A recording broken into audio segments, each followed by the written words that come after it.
हार्दिक नमस्कार छ। अब यो बसाइमा एकछिन दुःख सुखको कुराकानी, उकाली ओह्रालीको कुराकानी, किनाराको कुराकानी गर्दै गर्दा अलिकति कविता सुन्यो भने अलि सुनमा सुगन्ध हुन्छ कि भन्ने सोचेर त्यस्तो इच्छा व्यक्त गर्न चाहन्छु। यहाँ हामी बिचमा मदन पुरस्कार विजेता महाकवि, 3टा महाकाव्य रचना गरिसक्नु भएको हाम्रो अग्रज डाक्टर नवराज लम्साल हुनुहुन्छ। उहाँबाट पहिला सुनौँ भन्ने इच्छा म व्यक्त गर्दछु। नमस्कार। कस्तो मिठो संयोग, हामी यहाँ 4 पुस्ता जम्मा भएर छौँ। आदरणीय थानेश्वर दाई पहिलो पुस्ता, त्यसरी म दोस्रो पुस्ता, तपाईँ तेस्रो पुस्ता, नानीसम्म आइपुग्दा पनि चौथो पुस्ता होइन। हामी बडा खुसी लाग्यो, धेरै पछि भेट भयो। कविताहरू सधैँ हामीले सुनेको पनि सुनाएको पनि। थानेश्वर दाई संस्कृत छात्र अवस्था हामी त तपाईँहरूको प्रेरणा हो। तपाईँहरूले गाली पनि गर्नुभयो, माया पनि गर्नुभयो, बाटो देखाउनु भयो, एउटा दिनुभयो। तपाईँ आज जहाँ हुनुभयो भने म जहाँ भयो भने एक प्रकारको संस्कृत छात्रावासको परम्परा अघिल्लो पुस्ताको श्रेयले भाइ पुस्ता उठेको आजको नवरत्न निर्माण हुनुमा तपाईँ र तपाईँको पुस्ताको पनि ठुलो हात छ भन्न मन गर्छु। मेरा 3वटा महाकाव्य छन्, अनि 2टा गीत सङ्ग्रह, 3वटा कविता सङ्ग्रह, समग्र 2टा कविता सङ्ग्रह चाहिँ यहीँ छ। अनि अहिले बजारमा एउटा कुरा के आयो भने अग्नि लेख्यो, धरा लेख्यो, कर्ण लेख्यो, तर त्यो नवरत्नको पहिलो कविता सङ्ग्रह चाहिँ कस्तो थियो त? सबभन्दा पहिलो सङ्ग्रह निकाल्दाखेरि चाहिँ के लेखेको थियो होला भन्ने भयो बजारमा। त्यो भएपछि पुष्प सर हुनुहुन्छ एकजना, अनि पुष्पराज पौडेल, शिखा बुक्स उहाँको, अनि उहाँले यो दुइटै पुस्तक चाहिँ उहाँले रिप्रिन्ट गरिदिनु अर्को संस्करण। यो पाइले पछि सगरमाथा चाहिँ मेरो पहिलो कविता सङ्ग्रह, कस्तो हामी पढ्दा रमाइलो लाग्छ। अनि त्यो बेला चाहिँ माधव घिमिरे र तुलसी दिवसले लेखिदिनु भएको थियो, अनि त्यो पछाडि सन्दर्भ। अनि म गद्य पनि लेख्छु, छन्दमा पनि लेख्छु, छन्द पनि 2टा सुनाउँला। अनि मलाई एउटा यो किताबभित्रबाट सबै आइपुग्यो एउटा सन्तुलन भन्ने आज सुनाएर सुरु गर्छु। अनि छन्दको पनि सुनाउँला केही, अनि महाकाव्यको कुरा पनि गरौँला। उज्यालो भन्दैमा नहौसिनु, उज्यालो भन्दैमा नहौसिनु, बत्तीको उज्यालोमै डढेर मर्छन् पुतलीहरू, र अँध्यारो हुँदैमा नआत्तिनु, अँध्यारो रात नभइकन झुल्किँदैन जुन। भर्खर बिहान भएको छ, तर्नु छ एक घाम खोला, र पुग्नु छ समृद्धि लिएर हिउँ खर्कको समृद्ध चुचुरोमा। जित्नका लागि हो जीवन, हृदय हार्नेले कहिले जित्दैन जीवनको युद्ध। नानीको कलिलो स्वभाव जस्तो छ जिन्दगी, तरक्का आँसु र फिस्सा आँसु, एकैछिनमा लाग्छ आँखाभरि बादल। थाहा छ फुलेपछि मात्रै चुनिन्छ फुल, पाकेपछि मात्रै काटिन्छ धान। किसानले पनि वर्षाले भिजेपछि मात्र जोत्छ बाँझो खेत, रोएपछि मात्र चुसाउँछिन् सुत्केरी आमाले शिशुलाई दुध। तिमी पनि तिमी भएपछि मात्रै प्रहार गर्छ कसैले, फल लाग्दै गएको सन्तोष र सम्भावित प्रहारको खतरा। आधा भरि पनि छ र आधा रित्तो पनि छ जिन्दगीको गिलास, तर कहिलेकाहीँ यस्तो पनि लाग्छ आधा पानी भएको एउटा पूर्ण गिलास जस्तो छ जिन्दगी। राम्रो लाग्यो भन्दैमा आगो समाउनुहुन्न, बिस्तारा जस्तो देखियो भन्दैमा समुद्रमा सुत्नुहुन्न। मायाले मुसारे पनि उसरी काट्छ खुकुरी, छातीमै राखे पनि शिखरले अलिकति तातो भेट्नासाथ पग्लिहाल्छ हिउँ। सिधै थापे पनि पहाडै भत्काइदिन्छ खोला। आँखाभरि बगर छोडेर तराईमा सीमा काट्छन् दुध जस्ता पानीहरू। कहिलेकाहीँ मलाई पनि अचम्म लाग्छ, यी अस्थिरतामा स्थिरताको आरोप गरेर म किन लेख्छु कविताको रूपक, र खोक्रो सारङ्गीमा किन गाउनु खोज्छु वीरताको धमिलो धमिलो वीरताको झ्याउरे कर्खा। बिहानै आँगनमा झरेको पारिजातको फुल कुल्चेकोमा पनि कुनै पछुतो लागेन। सीता छोड्ने राम भगवान भएर मन्दिरमा, अग्नि परीक्षा दिने सीता, 2 सन्तान च्यापेर जङ्गलमा। रामायण पढेर हुर्केको समाज, संविधानमा लेखियो भन्दैमा अधिकार पाएको नठान, नेताले बोले भन्दैमा सत्य नठान। सबै वनस्पति फुल्दैनन्, फुलेका सबै फल्दैनन् पनि, पूजेका सबै ढुङ्गा देउता हुँदैनन्, सबै हरफ कविता हुँदैनन्, र सबै कविले कविता लेख्दैनन्। सिन्दुर पोखिएर उदास भएकी विवाहिता जस्तो उग्लेको अनुहारमा छ सडक। गजधम्म पहाडमा असुरक्षित आड लागेको यो समय, संसार पनि बोलीको समाचार खेती गर्छ। लाग्छ अचल रात दिन दिन जस्तो, दिन रात रात जस्तो। नचपाइकन खुर्सानी भन्दा पिरो छ जिन्दगी, नछोइकन आगोले भन्दा बढी पोल्छ जिन्दगीले। तर अचम्म बिना अनुमतिका यी सबै चिज किन मेरै छातीको बाटो भएर हिँड्छन्? कुल्चिन्छन्, चिथोर्छन्, कोपर्छन्, हिँड्छन्, तर पनि जिन्दगी सन्तुलनमा त्यसै गरी बाँचेको छ जसरी डढेलाको लप्काले चाड्दै गरेको रूपमा पनि संयमका साथ मुस्कुराइरहन्छ सुम्याला। सन्तुलन धेरै राम्रो लाग्यो भाइ। यसको केही प्रसङ्ग पनि छ, यसको पछाडि त्यो लेख्नमा उद्बोधन गर्ने केही त्यस्तो छैन। कहिलेकाहीँ हारेको त भन्दैन, सिकेको हुन्छु कहिले जीवनमा। अप्ठ्यारो पनि आउँछ, सप्ठ्यारो पनि आउँछ, माया गर्छु भन्नेहरूले माया पनि गर्दैनन्। अनि आफैले पनि पौरख गर्दै जाँदा पनि आफ्नो पौरखको मात्रा पुग्दैन, श्रम परिश्रम पुग्दैन। त्यति बेला कहिलेकाहीँ कविहरू आफूलाई आफैले सम्हाल्छन्। अनि भयङ्कर पीडा भयो भने त्यो पीडालाई सम्हाल्नलाई आफ्नै कविता आफैलाई मलम पनि हुन्छ। त्यसै कारणले मैले नहोसिनु, नआत्तिनु, पीडा त हुँदैन नहुनु भन्ने खालको चाहिँ त्यो कुनै सन्दर्भमा लेखेँ। छोटो कविता छ, द्वन्द्वकाल थियो। द्वन्द्वको बेलामा सबै गर्थेँ। म अहिले केही गीतहरू पनि टुक्राहरू पनि भनौँ, मलाई आशावादिता मनपर्छ। अहिलेको कवितामा केही निराशा सुन्नेको हो भने एउटा छोटो कविता छ, सन्चो बिसन्चो भनेको, चाचा छ सबै भनेको। अनि यो द्वन्द्वकालमा लेखेको कविता यसैमा छ। एउटा साथीले सोध्यो मलाई सन्चै छौ?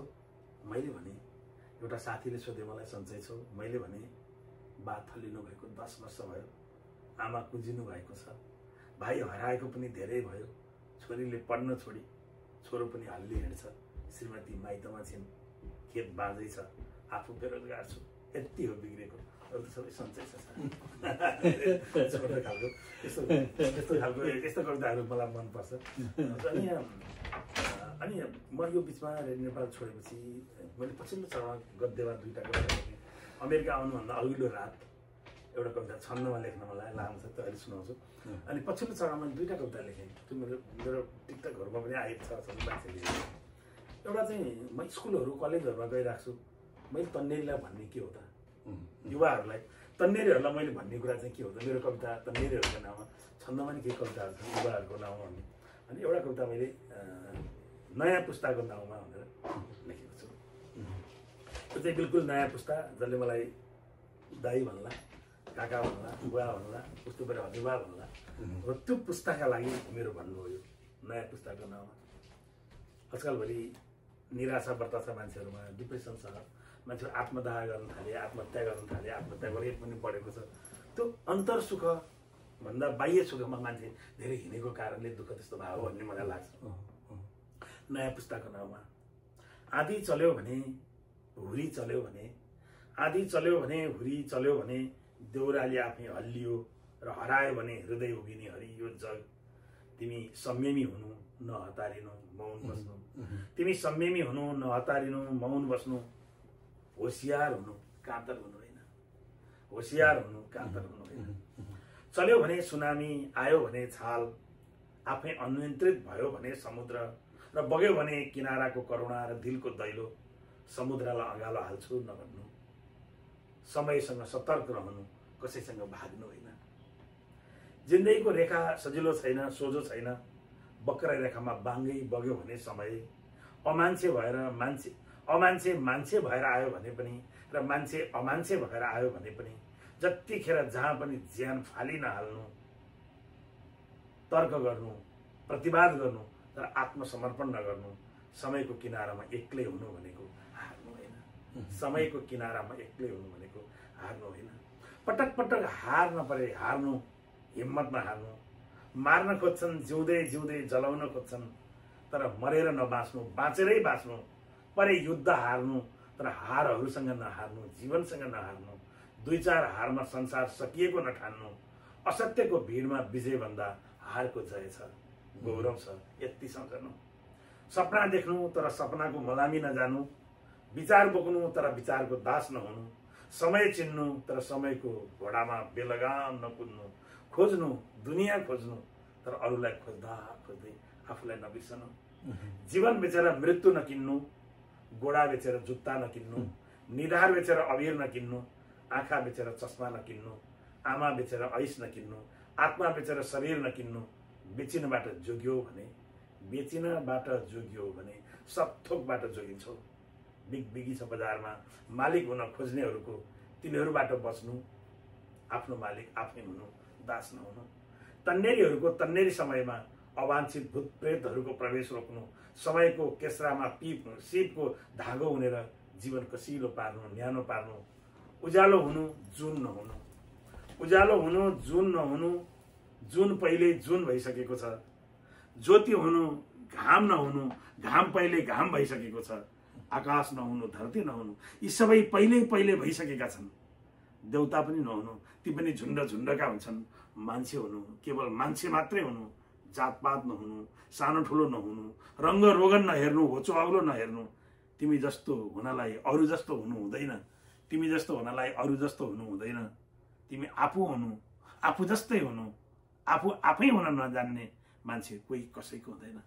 नयाँ पुस्ता नयाँ हुनु, पुरानाको जडौरी आत्मा बोकेर म नयाँ हुँ कहिले नभन्नु। नयाँ पुस्ताको अनि कहिलेकाहीँ अहिले विकासको कुरा हुन्छन्, अनि यो एनजिओ आइएनजिओको कुरा हुन्छन्, विकासको कुरा हुन्छन्, विकासको मोडेलका कुरा हुन्छन्, धेरै बहसहरू हुन्छ। अनि म गाउँ पनि गइरहेको छु बेला बेला, अनि तन्निरहरू कहाँ युवाहरू कहाँ गइरहेको छु, गाउँ गइरहेको छु। अनि मलाई लागेको विकासको मोडल गाउँमा गर्ने सबै कामहरूसँग जोडिएर कतै गाउँ आफै मौन विद्रोहमा छ कि नबोल्नु पनि धेरै बोल्नु जस्तो, होइन, चुपचाप बस्नु पनि झन् धेरै बोले जस्तो त्यस्तो लाग्छ। गाउँहरू के भन्दा हुन्, देउरालीहरू के भन्दा हुन्, बस्तीहरू के भन्दा हुन्। एउटा कवि गाउँमा चौतारासँग ठक्क उभिँदा चाहिँ त्यहाँ कस्तो अनुभूति हुन्छ होला भन्ने लाग्यो। अनि म कहिलेकाहीँ धादिङ गइरहेको छु। अस्ति पनि केटाकेटीलाई लिएर त्यहाँ शङ्खादेवीको मन्दिर छ, दमै चौतारा छ। मलाई त्यो चौतारा उक्किसक्यो, के अरे रुख ढलिसक्यो। अनि काठमाडौँबाट गयौँ, शङ्खादेवीको मन्दिरमा दर्शन गऱ्यौँ। घर नजिकै धारा छ, मेरो घरबाट होला फेरि पधरा भन्छ, फेरि दुईवटा धारा छ, ओल्लो धारा पल्लो धारा। एउटा मलाई आनन्द लाग्छ, म नाकको पूजा गरेँ त्यहाँ बसेर, घर काठमाडौँबाट फुल प्रसाद लिएर गएँ। अनि त्यहाँ आनन्द रमाइला, केही नखाए आनन्द शान्तसँग एउटा गाडी लिएर गएँ, सपरिवार गयौँ, नाकको पूजा गरेँ। अनि शङ्खादेवी मन्दिरको पूजा गरेँ। दमै चौतारा भन्ने थियो, पिपलको रुख ढलिसकेको छ पुरानो, त्यहीँ बसेँ, हेरेँ। अनि माथि पाखा सबै हेरेँ। अनि त्यहीँ बसेर मैले यो छोरी पनि सँगै गएको थिएँ, छोरीले भिडियो बनाइ टिकटकमा हालेँ, टिकटकमा पनि छ यो। अनि आनन्दसँग फर्केँ। अनि अहिले मलाई यो कविता पढ्नु, यो दृश्य पुरा यो बिम्ब आँखा भरि आएको। आजकल मलाई यस्तो लाग्छ, मौन विद्रोहमाथि विकासको जुलुस, विकास गर्ने भनेर लागेको छ नि त मान्छेहरू, त्यो विकास चाहिँ मलाई जुलुस हिँडे जस्तो लाग्छ। म मेरै जङ्गलमा जन्मेको हुँ, गाई चराउँदा चराउँदै प्रसवमा थिइन् आमा। आज पनि आमाको रगतले भिजेको ढुङ्गो सुरक्षित छ। हृदयको फुल चढाएर हृदयले ढोक्छु मन्दिर जस्तो लाग्छ।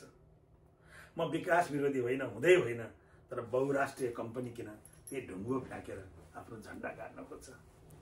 के मैले आमाको रगतले भिजेको ढुङ्गो बचाउन पनि पाउन्न? आमाले डोकोमा मलाई बोकिन्, गाग्री बोकिन्, गाग्री भवरी पानी बोकिन्। मुहानमा पानी थाप्दै गर्दा धेरै पटक लडिन् र पटक पटक चोट लागेथ्यो शरीरमा। घाउको बाछिटाले भिजेथ्यो माटो र माटो अझै आलो छ। म विकास विरोधी होइन, हुँदै होइन, तर किन तिमीलाई त्यही माटो मासेर सुरुङ खन्नु परेको? म विकास विरोधी होइन, हुँदै होइन, तर किन तिमीलाई त्यही माटो मासेर सुरुङ खन्नु परेको? के मैले मेरा बा आमाको घाउको डोब र पाउको निशानी बचाउन पनि पाउन्न? म विकास विरोधी होइन, हुँदै होइन, तर विकासको नाममा मेरो आस्थामा हिर्काउँछु, आत्मसम्मानले बाँच्न पाउन्न। आधुनिक हुने नाममा विचार मारेर पाठ्यक्रम तयार गर्छु, मेरो सन्तानलाई म पढाउन पाउन्न। मेरो पुर्ख्यौली बाटो भत्काएर उल्टो बगाउँछु समयको पानी, मैले बोतल किनेर खानुपर्छ। म विकास विरोधी होइन, हुँदै होइन, तर मेरो सांस्कृतिक अनुहार फेर्न तिमीलाई किन हतार परेको? के मैले मेरो अनुहार मेरै ऐनामा हेर्न पाउन्न र? तिमीसँग केही दुश्मनी छैन, तर तिम्रा कर्महरू कुटिल छन्, प्रेम कसरी हुर्काऊ? तिमीसँग झगडा छैन, तर तिमी मेरो अस्तित्वमा तेजाब हाल्छौ, म कुन सुन्दरताको बयान गरौँ? उस्तै हौ तिमी र म, तर तिमी मेरो उपस्थितिमा आगो सल्काउन खोज्छौ, म बुद्धको करुणा कसरी पढाउँ? म जहाँ जहाँ छु तिमी त्यहीँ त्यहीँ डोजर बोकेर आउँछौ, म कसरी त्यहीँ बसेर स्वस्ति पाठ गरौँ? विकास गर, तर आमाको रगत भएको ढुङ्गा नफाल। यति भन्न पाउने कि नपाउने? आमाले पानी थापेको कुवा नपुर, मेरो चौतारी नउखेल, नभत्काइदेऊ गाउँको मन्दिर र देउरालीको गुम्बा। यति भन्न पाउने कि नपाउने? मेरो निधारमा नठोकिदेऊ तिम्रो कम्पनीको छाप, मेरो कञ्चन मुहारलाई दागी नबनाऊ। यति भन्न पाउने कि नपाउने?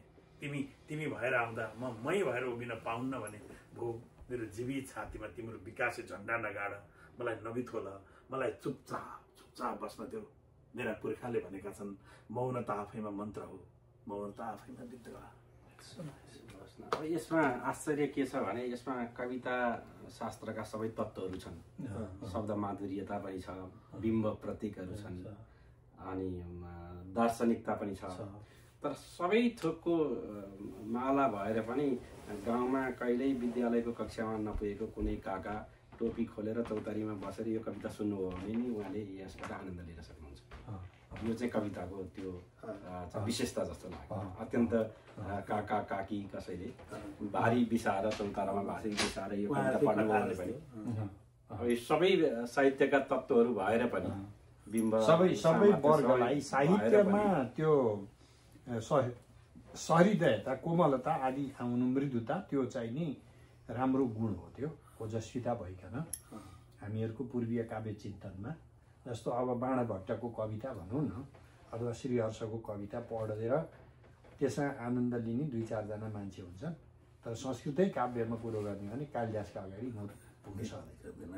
तर कालिदासमा जति सरलता छ संस्कृत बुझ्नेलाई, त्यो कालिदासको संस्कृत बुझ्यो भन्दैमा बाणभट्ट पढ्न सक्दैन होइन। बाणभट्ट धेरै क्लिष्ट छ। त्यसले गर्दाखेरि अब 100 जनाले यदि कालिदास पढ्न सक्छन् भने त्यो मध्ये 2 जनाले मात्रै बाणभट्ट श्रीहर्ष पढ्न सक्ने हो। कारण त्यो जुन सरलता छ नि त्यो फेरि कविको विशेषता हो। त्यो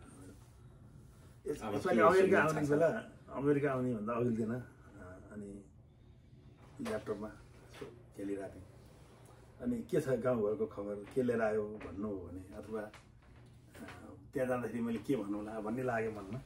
अनि सर एउटा कविता लेखेँ शार्दुल विपरीत छन्दमा, अनि पिडिएफमा सेभ गरेर मोबाइलमा हालेर नि बोकेर हिँडेँ। अनि आजभोलि संसार, मलाई यो ग्लोबल युग हो, अनि संसारभरिको हिँडन्ते जाति हो मान्छे भनेको। को कहाँ पुग्यो ठुलो कुरा होइन, तर जहाँ पुगेर ऊ आफू भएर बाँच्यो कि बाँचेन, नेपाली भएर बाँच्यो कि बाँचेन, आफ्नो दर्शन, आफ्नो भूगोल, आफ्नो मूललाई माया गरेरै गरेन भन्ने मलाई लाग्छ। अघि भन्दै हुनुहुन्थ्यो नि पूर्वीय दर्शनको होइन, वेद हिस्ट्रीको कुरा गर्दै हुनुहुन्थ्यो। तपाईँ यहाँ हुनुहुन्छ तर तपाईँ यहाँ पूर्वीय दर्शनको जगमाथि चिन्ता गरिरहनु भएको छ, कुनै संस्थासँग सहकार्य गरेर युनिभर्सिटीमा पाठ्यक्रम बनाउने कुरा गरिरहनु भएको छ। त्यो वेदको बहस नेपालमा विश्वविद्यालय हिसाबले हेर्ने हो नि संस्कृत विश्वविद्यालयमा हुने बहस भन्दा त तपाईँले फरक ढङ्गले गम्भीर बहस गर्नु हो नि त होइन। यहाँ तपाईँ बेलझुन्डी दाङमा हुनुहुन्छ कि यहाँ चाहिँ न्युयोर्कमा हुनुहुन्छ भन्ने कुराले म्याटर गरेन नि त, जस्तो लाग्यो। अनि मलाई चाहिँ यसरी हिँड्ने छोरा र छोरीहरू चाहिँ यी हिँड्ने चराहरू जस्तो लाग्छ कि, उड्ने चरा त उड्छ नै होइन, संसारमा हिँडेका चाहिँ यी हिँड्ने चराहरू हुन् भन्ने जस्तो लाग्छ।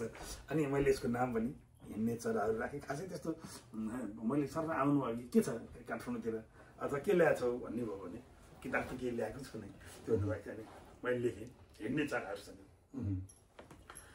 आएको छुलिएर गाउँ घरको, आएको छुलिएर गाउँ घरको माया मिठो मोहिनी, अग्लो शीर्ष हिमालको कलकले पानी र सञ्जीवनी, झरना चप्प चुमेर शान्त रसमा कालै छ काली बन, नेपाली कवियो सुनाउँछ उही एकान्तको गुनगुन, पाखाका परिवेशकार हिउँका अग्ला अनेकौं तला, तल्लो भिर घुमी घुमी मयूरले फन्को दिएको कला, पानी सिमसिम मिरमिरे किरणमा श्री सूर्यको दर्शन, कस्तो अद्भुत भूत भूत भवको भाका बन्यो जीवन, झम्के साँझ रमाइलो र रसिलो त्यही साँझको आरती, पूजा पाठ र शङ्ख घण्ट मधुरो बास्ना मिठो मगमगी, यादै याद बनेर घुम्छ नभमा पानी बनी झर्दछ, इन्द्रेणी रङ हो कि याद यसमा यो प्राणको भर्दछ, रानी मादल मुर्चुङ्गा र मुरली आनन्द लाग्दो बडा, हाँस्दै पालमा गाउँला कि अथवा गुन्जाउँला देउडा, तन्नेरी लय फुस्किएर लयमा अर्कै छ भाका लय, आफै बज्न सकेन यो समयको आनन्दको सञ्चय, चौतारी बर पिपलु बरसँगै पंछी जसै गाउँछ हावा फिर फिर फिर फिराउँछ मिठो आनन्द मुस्काउँछ गहिरी फाट किवा किवा बनबुटा बारी र ऊर्जा बल छन् अर्कै अलि ठुस्स ठुस्स सके आकाशको बादल छन् अर्कै अलि ठुस्स ठुस्स सके आकाशको बादल तिम्रो त्यो घरको सफा दलिनमा ध्वासो बढेको अलि खाबो त्यही घरको भएछ कुनी के बाङ्गो भयो के गरी ढुङ्गे आँगन भत्किएर तुलसी सुक्दै गए नासिए बर्खामा पहिरो उठी हिउँदका बाटाहरू भासिए के देख्छु र देख्छु अल्ली ननीको ढुङ्गे पँधेरा पनि पानी बग्छ परन्तु सुस्त छ नदी अल्छी छ उसको गति खोलाको लय छैन छैन सुरको सङ्लो सुसाई कतै चर्को घाम चुसी सफा बगरमा चर्को घाम चुसी सुखा बगरमा सङ्गीतको भर छ खै आएको छुलिएर गाउँ घरको झल्को झझल्को तर आफैमा परिपूर्ण पूर्ण दिलमा माया छ अग्लो तर भन्नेको मुख थुन्छ थुन्छ कसले के भने हुन तर के गर्न सकिन्छ गर्नु छ गरे नेपाल तिम्रो घर आएको छुलिएर गाउँ घरको सन्चो बिसन्चो तर सत्ता साना र विश्व वेग गतिमा कमजोर हौला तर भत्केको घर हो र देश छौई बन्ने छ मृत्युञ्जय हाम्रो उर्वर फाट आँट अडिलो जिउँदैछ हाम्रो जय हानी बेग उडे चरा गगनमा आनन्द मानी उडुन् कुल्ची लाख विपद र ठक्करहरू उत्साह साँची हुनुन् आँखामा जति स्वप्न छन् रहरका जम्मै फुलुन् फैलिउन् डाली सम्झ नबिर्स वृक्ष बनका एक्लो बिरानो नहुन्। दिदीलाई के सुन्न मन छ हिँड्ने चराहरूसँग भनेर दिदीलाई के सुन्न मन छ उहाँ दिदीको धारणा पनि सुनौँ। कस्तो लाग्यो होला धेरै पछि भेट्नु धेरै मिठो राम्रो लाग्यो एकदम राम्रो अरुणोदयमा मैले पढे हो सबैभन्दा पहिला चाहिँ 2048 सालतिरको कुरा होला तीनधारा संस्कृत छात्रावासबाट प्रकाशित हुने त्रैमासिक साहित्यिक पत्रिकामा मैले उहाँको कविता पढे पहिलोचोटि यो 35 वर्ष जति करिब भयो होला। मेरो 41 सालमा थिएँ अरुणोदयमा पहिलोचोटि छापिएको वन्दना भन्ने शीर्षक थियो। त्यो चाहिँ मैले डेरा सर्दै हेर्दा काठमाडौँमा सधैँ बोकेर हिँडेको थिएँ। किताबहरू मेरो कुनै हराएको छैन, सानो छटक्कै परे लाइब्रेरी छ, सबै किताबहरू छन्, पत्रिकाहरू छन्, संस्कृत छात्रावास अरुणोदयका केही अङ्कहरू पनि छन्। अनि त्यो बेला पढेका च्यातिसकेका संस्कृत व्याकरणका किताबदेखि अमरकोशदेखि होइन अरू सबै रघुवंश सबै च्यातिएको भयो भने टालेर त्यसलाई टालटुल लगाएर लाइब्रेरीमा राखेको छु। तर त्यही आफ्नै पहिलो कविता छापिएको त्यो अरुणोदय चाहिँ कहाँ हराएछ। अनि दरालमाराको बाटो भएर हिँड्दाखेरि फेरि यहाँ भेटिन्छ कि जस्तो लाग्छ, यो चाहिँ टक्क उभिन्छु अनि भित्र जान्छु अनि त्यो छात्रावासको बनोट संरचना अर्कै भए जस्तो पाउँछु। एक दिन छिरेको त्यो छात्रावास ठुलो लाइब्रेरीभन्दा बाहिरको ठुलो तालचा घटक्क हुन्छ पुरा यो सुन्दाखेरि कथा भने जस्तो लाग्छ। तालचाबाटै पिपल उभिसकेको छ क्या। हो कस्तो है कस्तो थियो। बिहान त्यहाँ हामी जान्थ्यौँ लाइब्रेरीबाट 2टा किताब ल्याएर अनि 7 दिन फिर्ता लानुपर्ने शिक्षा मन्त्री हुने किताब हामी त्यो किताब के भयो होला, उयो होला कि मासियो होला कि हरायो होला कि छ होला कि बाहिर ताल्छ त्यस्तो। अनि त्यो चाहिँ मैले भेट्दिनँ, तपाईँले संस्था त्यहाँको भन्नुभयो। अनि त्यसपछि यस्तो यिनै कुरा लेख्छु। अनि मलाई के लाग्छ भने मेरो आफ्नो विचारमा चाहिँ साहित्यका 4वटा विधा हुन् खास। अहिले हामीले जति भने पनि जे भने पनि मलाई लागेको कि काव्य हो कि आख्यान हो कि गैर आख्यान हो कि नाटक हो। आख्यान उपन्यास होला, कथा होला, लघु कथा होला, के होला अहिले बनाउला कि काव्य हो, गीत कविता गजल मुक्तक हाइकु ताङ्का यसो उसो अहिले थुप्रो छ त्यो होला केही छैन। कि काव्य हो कि आख्यान हो। अहिले यात्रा संस्मरण यात्रा भने पनि कविता निबन्ध सबै त्यो गैर आख्यान हुन् र एउटा नाटक। साहित्यको 3वटा विधा चाहिँ बाहिर फर्कन्छ। नाटकले नि बाहिरको बयान खोज्ला, उपन्यास कथाहरूले नि बाहिर खोज्ला, संस्मरणहरूले लेख्ने खोज्ला, बाहिर मात्रै त खोज्दैन। तर कविता मात्रै एउटा यस्तो चिज हो त्यसले भित्र खोज्छ, मान्छेले थाहा पाउँदैन। लेख्ने त मैले बाहिरकै कुरा, यो टेबलकै कुरा लेख्ने हो, यही किताबको चाङको कुरा लेख्ने हो, यही हामी बसेको ठाउँको कुरा लेख्ने हो होइन। अनि हामी चाहिँ यो के आइल्यान्ड हो, लङ आइल्यान्डकै कुरा लेखौँला, न्युयोर्कको कुरा लेखौँला होइन। अनि रुजवेल्ट आइल्यान्डमा अस्ति जाँदाखेरि चेरी फुलेको, हिजो चेरी फुलेको हेरेर सिमसुम पानी परेको, अनि त्यहाँ चाहिँ संयुक्त राष्ट्रसङ्घको भवन, त्यहाँ चाहिँ टक्क समुद्रको एउटा भाग टक्क आएको त्यही। अथवा मैले अहिले भर्खर भने मेरो ज्याम्रुङकै कुरा लेख्ने होला, पहाडकै कुरा लेख्ने होला, देउडाकै कुरा लेख्ने होला। तर त्यो बाहिरको कुरा लेखेर त्यसलाई चाहिँ एउटा कविले कसरी अनुभूत गर्छ भन्ने कुरा चाहिँ लेख्नु हेर्दा उस्तै उस्तै लाग्छ, तर अलिक फरक हो कि भन्ने जस्तो लाग्छ। अनि त्यसमा खेल्ने ठाउँ चाहिँ प्रशस्त हुन्छ। म अलिकति धेरै गफ नगरिकन त्यो अग्निको अलिकति कुरा भनौँ। अनि त्यो अग्निमा तपाईँको अग्नि लेख्न सुरु गरेको मैले 20 वर्ष।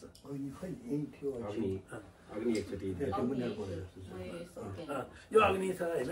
यसमा चाहिँ भन्दाखेरि अहिलेका साथीभाइहरूलाई अहिलेको पुस्तालाई भन्यो भने यसको रियल कथा मैले 20 वर्ष पहिला हेटौँडाको मकवानपुरको हेटौँडामा गएको बेला रेडियो उद्घोषण तालिममा गएको, त्यो कुरा मैले लेखेको छु। तालिममा गएको बेला अनि एउटा कथा सुने, हेमकर्णसेन राजाको पालामा ठुले कामीले जेठी तरबार बनाएर कथा बस, कथा को मन पर्यो। अनि त्यहाँ यसो गरेर रिक्सा चल्थ्यो त्यो बेला, रिक्सामा साँझ यसो हिँडेर।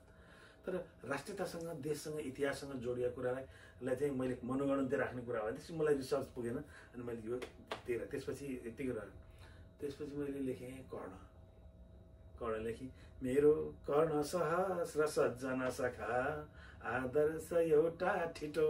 त्यही कर्ण हो। मलाई भगवान् कृष्ण र धर्मराज युधिष्ठिर भन्दा मलाई कर्णमाथि लाग्यो, उनलाई हिरो बनाएर मैले त्यसमा लेखेँ।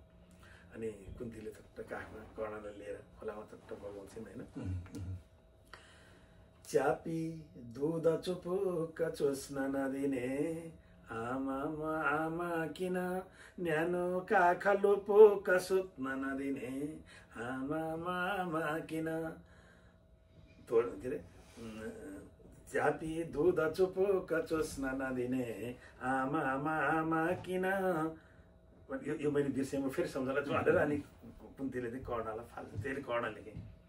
धरामा आउँदाखेरि अनि मैले यो मेरो कथा मसँग सुरक्षित छ। मैले धरा लेखेँ। धरा लेख्दाखेरि मलाई के लाग्यो भने म त्यस्तो नाक परेको, अलिक कालो कालो अनुहार परेको, पहाडमा जन्मेको, बाहुनको छोरो, पुरेतको छोरो, आफै पुरेत, संस्कृत पढेको। मलाई त्यो पहाड, त्यो संस्कृत, त्यो चिजभन्दा बाहिर निस्केर यो देशको सबै र संसारको सबै मै हुँ भने नि। अनि उदार चरितानन्तु वसुधैव कुटुम्बकम भनेर पढेको मान्छे, अयम निज परु व्यक्ति भनेर होइन, त्यो उदार चरितानन्तु पढेको। अनि मलाई चाहिँ हाम्रो कवितामा त्यो चिज चाहिन्छ भन्ने लागेर अनि मैले धरामा आउँदाखेरि देशको बहुलतालाई नायक बनाएर मैले लेखेँ।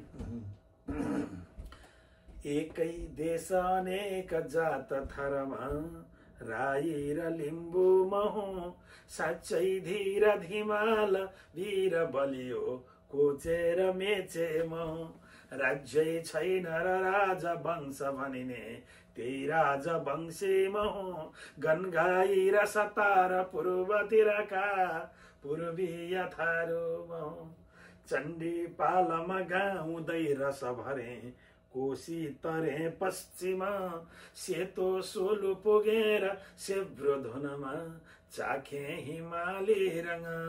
तोङ्बा तन्न र टोक्न टक्क सुकुटी कहिले सिके खै कुनी। सल्लेरी हिउँ फाटमा सगरको माथा उभेको मनी। तराईमा जाँदाखेरि भन्छन् मध्य मधेसवा सुन खलो सम्मो तराई महु। ऊर्जा उब्जनी जनकको राज्यस्थली राजा हुँ। बत्ती झलमल झरझरा छ झिझिया फाटै खुलेको कति। मै हुँ त्यो मन मोह मिथिला उसका सयौं संस्कृति। त्यो तराईको झिझिया पनि मेरो हो, पूर्वको चण्डी पालम पनि मेरो हो, त्यो सबै मेरो भन्ने। त्यति लेखिसकेपछि बल्ल मेरो यो कथामा मैले खोजेको कुरा पूर्णता हो। अब मैले यसलाई चाहिँ 3 भागमा बाँडेँ। मैले 3 भाग त्यसको अर्थको तह 3टा बनाउने कोसिस गरेँ। हेमकर्णसेन राजा मकवानपुरको, उसलाई जेठी दरबार बनाउन लाग्यो। जेठी दरबार ठुलो राम्रो दरबार, त्यो चाहिँ सेनापतिले प्रयोग गरेर शत्रुलाई मार्ने, त्यो तन्त्र साधना गरेर त्यो साधनाले त्यो तरबारलाई साधना गरेर बनाउनु पर्ने। कसले बनाउँछ त विधि विधान सहित भन्दाखेरि 75 वर्षको ठुले कामीले बनाउने हो। ठुले कामीले बोलायो म बुढो भएँ सक्दिनँ हजुर भन्दा तिमीले बनाउनु पर्छ भनेपछि राजा आफै गएर आरनमा बसेर होइन कति चाहिन्छ भन्दाखेरि 80 धार्ने फलाम जोर बनाउनु पर्छ, 2टा बनाउनु पर्छ। 160 धार्ने फलाम चाहिन्छ, 160 धार्ने फलाम दिए। 160 धार्ने फलाम लिएर 6 जना कालीगढले आगो बाल्ने, बिहान उठेर त्यो भना हानेछ, त्यो ठोक्दा 9 महिना लगाएर 2टा तरबार बनाए सानसानो। अनि त्यो तरबारको प्रदर्शनी हुने भयो। अनि राजाले जेठी तरबारको प्रदर्शनी सब आऊ भनेर भाइ भारदार सबलाई बोलाए। आए अनि आएपछि राजाले के सोचेको थियो भने 160 धार्ने फलामको तरबार यहाँ ठुलो तरबार हुन्छ, 4 जनले बोकेर ल्याउँछन्, हेरिसाध्य हुँदैन, कम राम्रो हुँदैन त्यो भनेर मक्क परे। अनि त्यो ठुले कामले त 2टा हत्केला 2टा तरबार टक्क बोकेर यस्तो पट्याउनु मिल्ने राशि हजुर तरबार त्यस्तो रहेछ लामो सर्लक्क पातल जस्तो राखेपछि यसले त 160 धार्ने फलाम खाइदिएर यत्रो तरबार राख्दा टुप्पोले च्याप्प समाउँदैन, यस्तो स्वाट्ट फाल्दा फुर्नु तरबार गयो बाहिर ठुलो रूपमा यस्तो दर्छ। कसैले बोल्न सकेन, ठुले कामी टर्र काम। राजाले सब कति खान्छौ मलाई ठग्छौ ए भने सबैलाई गाली गर्यो। सभा सक्यो, ठुले कामी घर गए। ठुले कामी घर गएपछि 75 वर्षको बुढो 9 महिनासम्म आराममा ठोक्दा भएको मऱ्यो। त्यसपछि चुपचाप कोही बोलेन, 2टा थियो तरबार, एउटा तरबार गएको, अर्को तरबार राजाले त्यो बेला मन्त्री त्यो कनक सिंह बानिए, मन्त्रीले बोकेर लगेर राखे। 1 हप्तापछि राजाले बाहिर यसो हेर्दाखेरि के देख्छ भने वाह यस्तो ठुलो रुख कसरी सुक्यो सङ्ग्राममा, यो रुख के भयो हेर त। अनि मन्त्रीले राजालाई चाहिँ महाराज अस्ति हजुरले त्यो तरबार यस्तो रिसरी फ्याँकिबसेको थियो, त्यो चान्चुने तरबार थिएन, त्यो फलाम कुट्दा 9 महिनासम्म कुट्दा त्यो इस्पात यस्तो भइसकेको थियो कि त्यो त फलाम मुला काटेर फलामै काट्ने भइसकेको थियो त्यसले त भने हो भन्दै यता हात्ती सार्थ्यो, 14वटा हात्ती बाँधेर राख्यो त्यत्रो यता फलामे साङ्लाले। अकस्मात आग लाग्यो। आग लागेपछि लो के भयो अब हात्ती त भगवान् गणेशको प्रतीक हो, हात्ती मर्ने भयो अब के गर्ने भन्दाखेरि त मन्त्रीले स्वाट्ट गरेर त्यही तरबार ल्याएर छापछाप मुला काटेर 14वटा हात्तीलाई बाहिर निकालेपछि राजा हात्ती लो बर्बाद हो कामीलाई लिएर आइदियो भने अब कामी बलिसक्यो। अनि गाउँलेले उसको छोरालाई पठाउनु दिएन, गाउँलेले विद्रोह गरे। गाउँलेलाई राजाले पश्चाताप भएर पठाएको ठानेन कि कारवाही गर्न बोलाएको भन्ने हो, समाउन गाउँले दिएन। अन्त फर्केर आएपछि राजा डिप्रेसनमा गए। राजाले चाहिँ 2टा राखेर गोप्य रूपमा साधना गरे। त्यति बेला हेमकर्ण सेनको छोरी इन्द्र कुमारीसँग पृथ्वीनारायण शाहको बिहे भइसकेको थियो। अनि पृथ्वीनारायण शाहले आफ्नो श्रीमतीलाई गोर्खा लान पाएको थिएन। पृथ्वीनारायण शाह गोत्र परिवर्तन गर्न हतियार किन्न बनाएर जानेछ भनेको राजाले थाहा पाएपछि अनि विश्वनाथ भन्ने गुरु धार्मिक जीवनपुरका विश्वनाथ भन्ने गुरु अपरा गुरुआमालाई राजाले बोलाएर मैले छोरी घर पठाउन नपाए पनि मध्य पहाडको एउटा जिउँदो जाग्दो उम्रिँदै गरेको राम्रो राजा हो, यो हतियार किन्न जाँदैछ, गोर्खा अलिक गरिबै हो हामी भन्दा यो जेठी तरबार एउटा उनको सुरक्षाको लागि यो जेठी तरबार एउटा म यहाँ राख्छु, एउटा पृथ्वीनारायण शाहलाई लगिदिनु, अनि एउटा चाहिँ के अरे अलिकति खर्च सामान पैसा लगाएर ससुरालीले पठायो भनेर दिनु भनेपछि कसैले थाहा नपाउने राति गए। त्यही बेला चाहिँ इन्द्र कुमारीले अपरा गुरुआमालाई चिठी लेखे, महाराज एक दिन बिहे गरेर एक साँझसँगै बसेपछि अहिलेसम्म भेट्नु पाएको छैन, यो दरबारको चङ्गुलमा बस्न चाहन्न, यो महाराज मलाई लिन आइबक्सियोस्। गोर्खाको पटाङ्गिनीमा कसरी नाच्छन्, सोरठी कसरी खेल्छन्, घाटुर कसरी नाच्छन्, अनि गोर्खाको फाँटमा धान कसरी रोप्छन्, हिउँदमा कुन्यो कसरी लगाउँछन्, सेल कसरी पकाउँछन्, पञ्चमीको पूजा कसरी लगाउँछन्, महाराज मलाई लिन आइबक्सियोस् भनेर गुरुआमा चिठी बोकेर जानुहुन्छ अपरा गुरुआमा विश्वनाथ।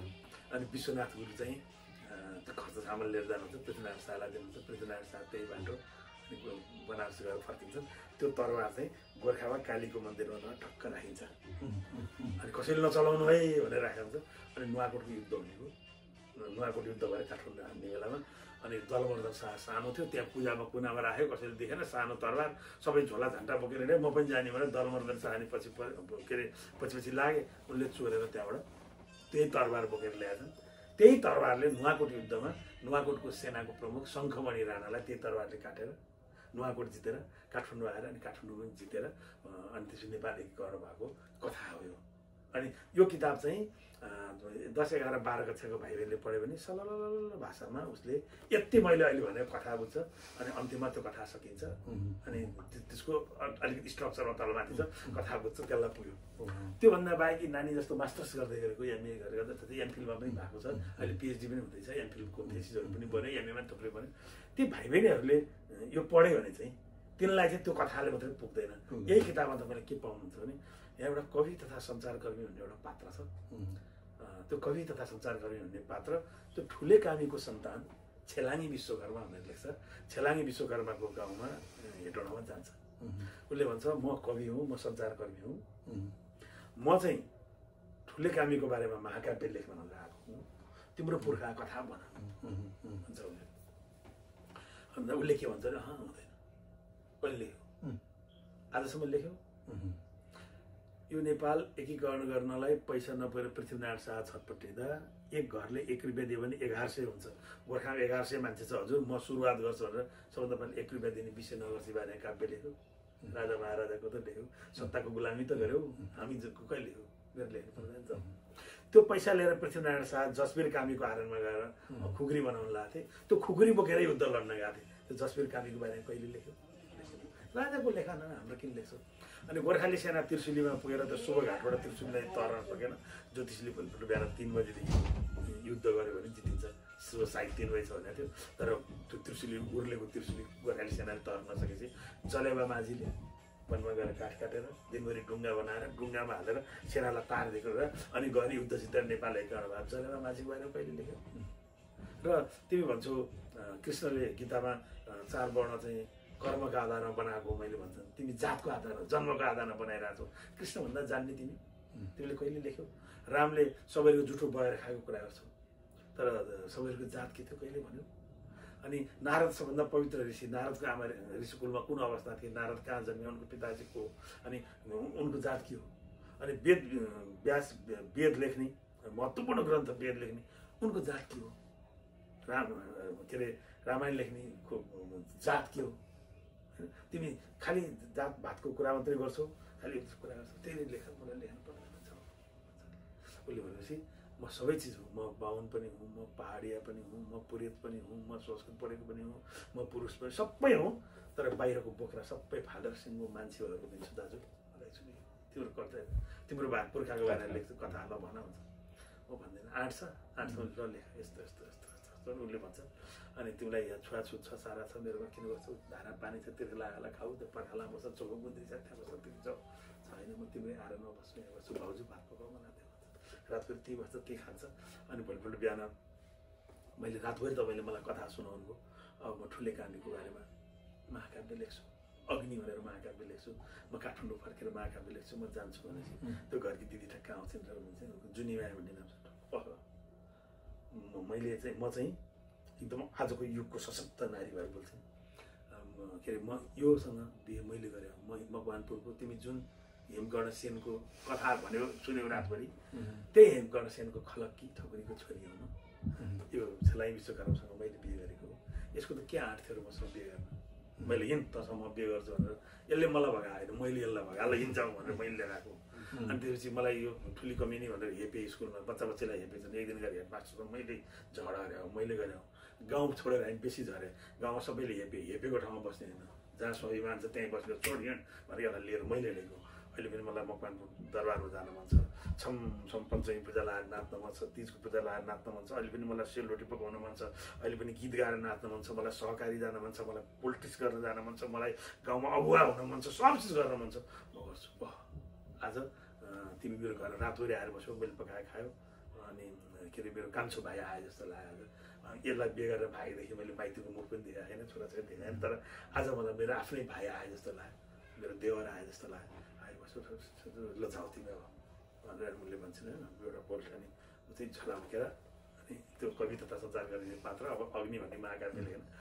फर्किँदाखेरि विश्वकर्माको भित्तामा नेपाली झन्डा छट्ट छ, माथि आएर यस्तो फर्केर हेर्दाखेरि त्यो झन्डाबाट सट हाकिन्थ्यो आउँछ, ठ्याक्क गएर बस्छ, एउटा रूपको आउँछ, तिनजना छ, अर्को रूपको आउँछ, हिमाल पहाड सबै आउँछ, ऊ झनन्न हुन्छ।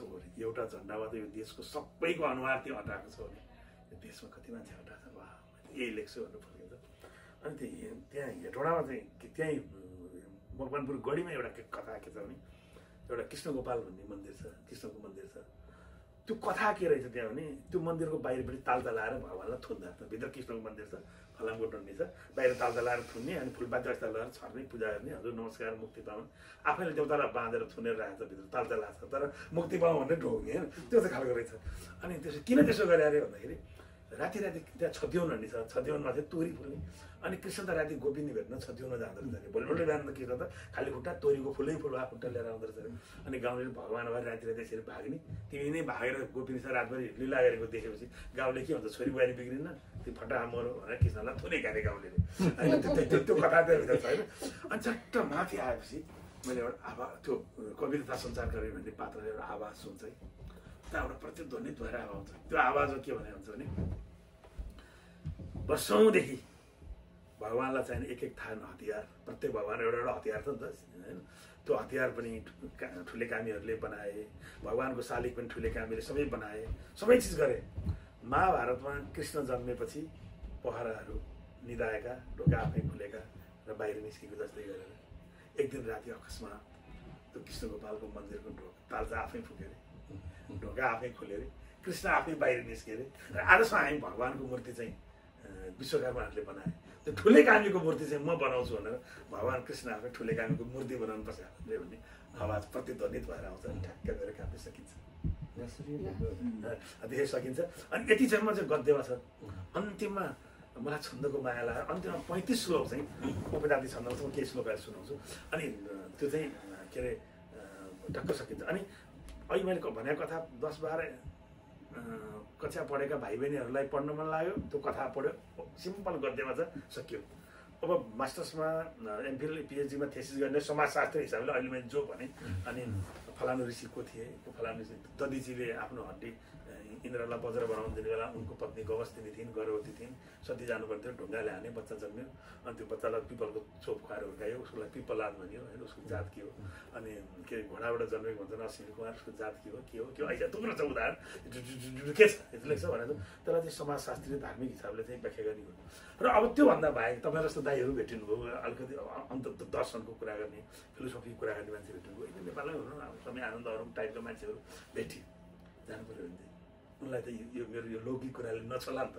त्यसपछि यही यसलाई चाहिँ अब यो मैले अहिले 2टा लेयर कथा भनेपछि यो महाकाव्य 6 भागमा विभाजित। हाम्रो जुन षड्चक्र हुन्छ, मूलाधार स्वाधिष्ठान मणिपुर हुँदै आज्ञा हुँदै सहस्रार चक्रसम्म, जसरी त्यो षड्चक्र भेदन गरेर गएर सहस्रार चक्रमा पुगेपछि मुक्ति मिल्छ नि, त्यसरी यो समाजमा पनि चक्र छ। अहिले नेपालका पोलिटिसियनहरूले हामी जनतालाई ढाँटेको के छ भने नि, पहिचान र मुक्ति एकैचोटि भन्छन्, पहिचान मुक्ति। पहिचान र मुक्तिको भेट एक ठाउँ हुँदैन। मूलाधार चक्र भनेको त्यो पहिचान हो होइन। अनि के अरे स्वाधिष्ठान भनेको उत्पादन हो, मणिपुर भनेको अग्नि आय आर्जन हो। त्यसरी भन्दै त्यो त्यो त्यो जुन चक्रको लक्षण छ, यो समाजको एउटा चक्र छ। मुक्ति र पहिचान र मुक्ति भनेर एकै ठाउँमा पोलिटिसियनले भनेको हामीलाई झुट बोलिरहेछ। पहिला तिमी पहिचान गर, यो आरण हो भने पत्ता लगाऊ, आरणमा पहिला हतियार बनाऊ, कस्तो हतियार चाहिने समयमा हतियार बनाऊ, त्यो हतियार बेच।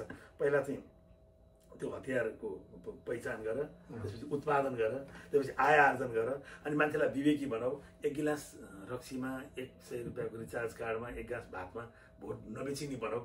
म तँलाई यति भोट दिन्छु नत्र दिन्न, तेरो यो कुरा मन पर्छ तँलाई म दिन्न भोट भन्न सक्ने नागरिक बनाऊ, आफ्नो खुट्टा आफू उभिन सक्ने खान पुग्ने नागरिक बनाऊ, अनि बल्ल मुक्ति मिल्छ। पहिचान हुँदैमा मुक्ति मिल्दैन। तिम्रो पहिचान त्यो समाजको बनोट, यो बनोट भएपछि मात्रै हुन्छ। अनि यसलाई षड्चक्रमा बाँडेको छ। षड्चक्रको जुन विशेषता हो, समाजको त्यही विशेषतालाई यसलाई 6 भागमा बाँडेर अनि टक्क यसलाई बनाएको छ। अनि त्यसपछि 10-12 कक्षाको भाइले पढे अहिलेको कथा पढ्छ, अनि एमए पढ्नेहरूले अहिलेको समाजशास्त्री हिसाबले व्याख्या गर्छ, अनि माथि मान्छेले गयो दार्शनिक षड्चक्र समाजको चक्र। जसरी एउटा षड्चक्र भेदन गरेर सहस्रार चक्रमा पुगेर मान्छे मुक्त हुन्छ, मुक्ति प्राप्त हुन्छ। यो समाजले मुक्ति प्राप्त गर्ने, समाजको संरचना शुद्धिकरण, समाज आफै शुद्ध हुनु जरुरी छ भन्ने त्यो खालको म्यासेज जाने गरी बलजफ्ती 20 वर्ष लानेर लेखेको। तर पढ्दै चाहिँ के भने असाध्यै धेरै पढे, 5-6 संस्करण भइसक्यो। योङहरूले असाध्यै धेरै पढेका छन्, सबैले पढेका छन्, मजाले पढेका छन्, खुरखुर छापेका छ, बेचेका छ, बजारतिर गएको छ, मान्छेले पढेका छन्, बाँडेका छन्। यसबाट 10-20 वटा हेलेर आएँ, साथीभाइहरूलाई बाँडेँ, अनि त्यो हिसाबले यसलाई हिँडेको छु। अब अहिले चाहिँ यसपछि चाहिँ मलाई केही अग्रजहरूले दाइहरूले चाहिँ महाकाव्यको यो पुनर्जागरण जस्तो भएको छ, महाकाव्य युग फर्के जस्तो भएको छ, भाइ महाकाव्य लेख, फर्केर अरू नलेख भने भनेर अर्को एउटा महाकाव्य लेखिरहेको छु। अनि यसैमा सबै गद्य हो, सिम्पल गद्य छ। यसमा 2टा सुनाउँछु। उसले भन्छ तिमीले यस्तो गरेनौ, यस्तो गरेनौ, यस्तो गरेनौ, यस्तो गरेनौ, तिमीलाई मैले सुनाएर के हुन्छ पर्दैन, के अरे मेरो महाकाव्य किन लेख्छौ, मेरो नलेख पर्दैन, मेरो हजुरबाको बारेमा लेख्नु पर्दैन, मेरो बारेमा लेख्नु पर्दैन भन्छ उसले। अनि नलेख भन्दाखेरि उसले भन्छ त्यो सबभन्दा पहिला किताब त्यो स्ट्रक्चर मैले अगाडि राखेर अनि कथा अघि बढ्छ। अग्नि प्रवेश भन्ने छ। त्यो कविता सञ्चार गरे भने पात्रले भन्छ भगवान् विश्वकर्माको मन्दिर भन्नुहोस् वा आरण बल्दो अग्नि साक्ष्य राखेर तपाईँको समीपमा छु दाजै, अब मलाई हृदयको अँगालोमा बेर्नुहोस्। म कवि हुँ, म सञ्चारकर्मी हुँ र सबैभन्दा पहिले समयको आँगनमा सप्रेम उभिएको मान्छे हुँ दाजै। कहीँ कतै कुनै भ्रम नहोस्, म बाहुन हुँ, यो जन्मजात आएको जातीय कोट हो। मलाई मान्छे हुन रोकेको दिन यो कोट पकाल्न सक्छु पकाल्छु। निष्ठापूर्वक भन्छु म पुरेतको रगत हुँ, यो संस्कारगत पेसा हो। मलाई मान्छे हुन रोकेको दिन यो पेसा बदल्न सक्छु बदल्छु। म पुरुष हुँ तर म मेरै जीवन अस्तित्वमा आमाको भूमिका कसरी बिर्सन सक्छु, कसरी बिर्सन सक्छु पत्नीको प्रेम, कसरी च्यात्न सक्छु आशीर्वादको हत्केलामा हुर्किएकी आफ्नै छोरीको सपना। र अब त मातृत्वका प्रतीकहरूले पुरुषत्वको प्राकृतिक चुनौतीलाई विकल्पमा राख्न थालिसके। म पहाडिया हुँ, यो जन्मजात भूगोलको कुरा हो, भूउपयोगको कुरा हो। मलाई मान्छे हुन रोकेको दिन बसाइ सर्न सक्छु सर्छु। म हिन्दू हुँ, यो विश्वास हो, आस्था हो। मलाई मान्छे हुन रोकेको दिन विश्वास बदल्न सक्छु बदल्छु। म आस्तिक हुँ, यो दृष्टिकोण हो। मलाई मान्छे हुन रोकेको दिन यो दृष्टिकोण फेर्न सक्छु फेरिन सक्छु। तर फेर्न र फेरिन नसकिने सनातनी सत्य म मान्छे हुँ। मलाई मान्छे भएर उभिन मान्छेको अघिल्तिर जोडिने कुनै पनि विशेषणले कहिले रोक्न सक्दैन दाजु। म अहिले मान्छे मात्रै भएर उभिएको छु, तिमी पनि मान्छे हो ल भन, अझ हुर्काएर भन्छु उसले भन्छ, भन्दै जान्छ। अनि यो आइसोन आएको त्यो कथा सबै भन्छ। अनि अन्तिममा मेरो पात्रले भन्छ, उसले गाली गर्दैन, मलाई गालीले संसार जितिन्छ भन्ने लाग्दैन। यत्रो कथा सुनाएपछि उसले भन्नुपर्थ्यो के भने मलाई वर्षौँदेखि हेपिस दुःख दिस यस्तो गरी तँलाई जिउँदै मार्न मन छ, तँलाई ल्याएर आरणको आगोमा जलाउन मन छ, तेरो चट्ट तँलाई काटेर टाउको झुन्डाएर तेरो आँखाको गुच्चा खेल्न मन छ भनेर गाली गर्थ्यो होला नि त, होइन? तर मेरो पात्र त्यस्तो भन्दैन। मेरो पात्रले के भन्छ नि, एउटा विद्रोह, एउटा दुःख, एउटा समस्या, एउटा शोषण, एउटा अन्यायपछि फेरि जितेकोले हारेकोलाई अन्याय गर्न थाल्यो भने फेरि द्वन्द्व सुरु हुन्छ। अब मिलेर जाने हो, होइन भनेर उसले भन्छ जुत्ता सिएको, कपडा सिएको, थिचे खलाती पसिना पिएको, गल्ती भयो के भन भद्र मान्छे, सगर्व आफ्नै श्रमले जिएको। उसले अझै पनि के भन्छ नि, भद्र मान्छे मेरो के गल्ती भएर मलाई यसरी हेर्छौ भन्छ क्या।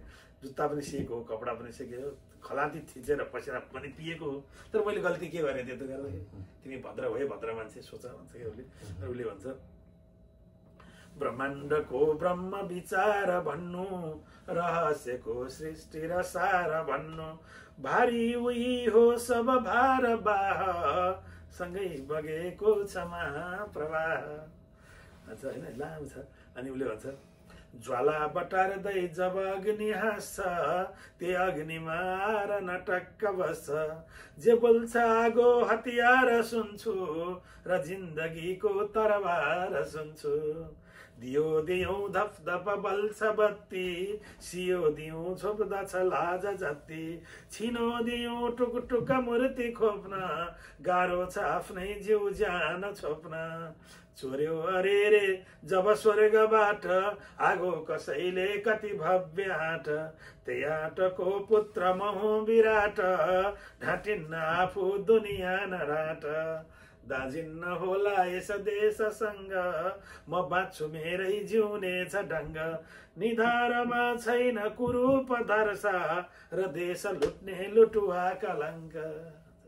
देश लुट्ने लुटुवा कलङ्क पनि छैन, फेरि बस्छु खान्छु यस्तो गर्छु, मलाई केही छैन खालको हेरिरहेको। अहिले चाहिँ एउटा नयाँ महाकाव्यको अभ्यास गरिरहेको छु। अनि एक प्रकारको एउटा स्ट्रक्चर तयार छ। अब यहाँबाट फर्किगएपछि त्यसको टक्क फाइनल टच गरेर 72मा निकालौँ कि भन्ने सोचिरहेको छु। अहिले चाहिँ एउटा नयाँ थिम खोजिरहेको छु।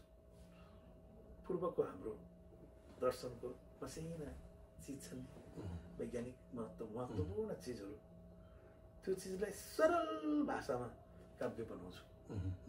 र एउटा संसारभर अहिले झन्डै 100वटा त्यो मुलुकमा पुग्यो होला नेपालीहरू, एउटा पुस्ता त्यहाँ पुगे, त्यसलाई हुटुटी छ, भाषाको, साहित्यको, संस्कृतिको, विचारको, दर्शनको, पूर्वीय सबै कुराको चिन्ता छ। र उसलाई सँगसँगै के चिन्ता भएको देख्छ, उनीहरूले नेपाली स्कुल खोलेर नेपाली सिकाइरहेछन्, नेपाली भाषा सिकाइरहेछन्, नेपाली संस्कृति सिकाइरहेछन्, नेपाली पढ्न सिकाइरहेछन्, त्यो सेकेन्ड जेनेरेसनलाई नेपालप्रति भोग जगाइरहेछन्। यतातिरको हाम्रो महत्त्वपूर्ण चिज सिम्पल भाषामा लेखेर किताब लेख्यो भने यताका मान्छेले चाहिँ आफ्नो कुरा आफ्नै भाषामा सरल तरिकाले अर्को जेनेरेसनलाई पढाउन सक्छन्। त्यसले चाहिँ मेरो म्यासेज, हाम्रो हिमालको म्यासेज यतातिर सिम्पल भाषामा जान्छ। अघिल्लो पुस्तालाई नै आनन्द लाग्छ आफ्नो कुरा, उनले आफ्नो सन्तानलाई पढाउनु पनि पाउनेछन्। त्यो ढङ्गले त्यो खालको कोसिस गरेर नयाँ कामहरू गरिरहेको छ अहिले। अनि यसका लागि चाहिँ मैले फेरि एकपटक जति सक्ति, मसँग कत्रो गाग्रो छ, मैले पानी त्यति नै उगाउने हो। तर संस्कृत छात्रावास बस्दा संस्कृत पढ्दा हार्रा हुर्रा गऱ्यो होला, जागिरको अभाव भयो होला, पैसाको अभाव होला, कमाउनु पऱ्यो, केटाकेटी पाल्नु पऱ्यो भने जस्तो मस्त लेख्न पढ्नु भ्याइन। अलिक टक्क जागिर छोडेर, त्यो जागिरको लोभबाट मुक्त भएर सबै कुरा छोडेर आनन्दसँग एकचोटि वेदलाई फर्केर रिभिजिट गर्न खोजेको छु, उपनिषदहरू खोजेर रिभिजिट गर्न खोजेको छु। के पुराणहरू पुराण मात्रै हो त, एकचोटि पुराणहरूलाई रिभिजिट गर्न खोजेको छु। त्यहाँबाट अलिकति चिजहरू खोजेर चट्ट राखेर गर्न खोजेको छु। जस्तै आज हामी सरोगेट लोग्ने, सरोगेट स्वास्नी भन्छौँ। भागवत पुत्रिका धर्म त्यही बेला रहेछ। अहिले चाहिँ मान्छेहरूले के अरे भियग्राको कुरा गर्छन्, हाटक रस त्यही बेला रहेछ। आज के अरे हामीले जहाज चढ्दाखेरि इन्टरनेसनल एयरपोर्टबाट टक्क ठुलो जहाज चढ्दा जहाजको संरचनाको चाहिँ कुरा गर्छन्, कता कता पुष्प विमानको संरचना त्यो पनि म्याच हुने रहेछ।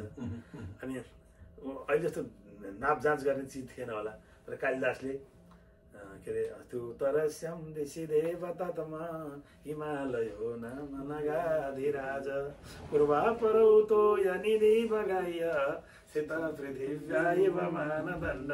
लेख्ने बेला त्यो पृथ्वीको मापदण्ड यही हो कि विश्वको भाग यही हो कि भनेको त्यो सुन्दरता कसरी जाने होला, यो कुरालाई चाहिँ अलिकति खोजी गर्न लागिरहेको छ। नमस्कार नमस्कार नानीहरू, ल वेलकम वेलकम।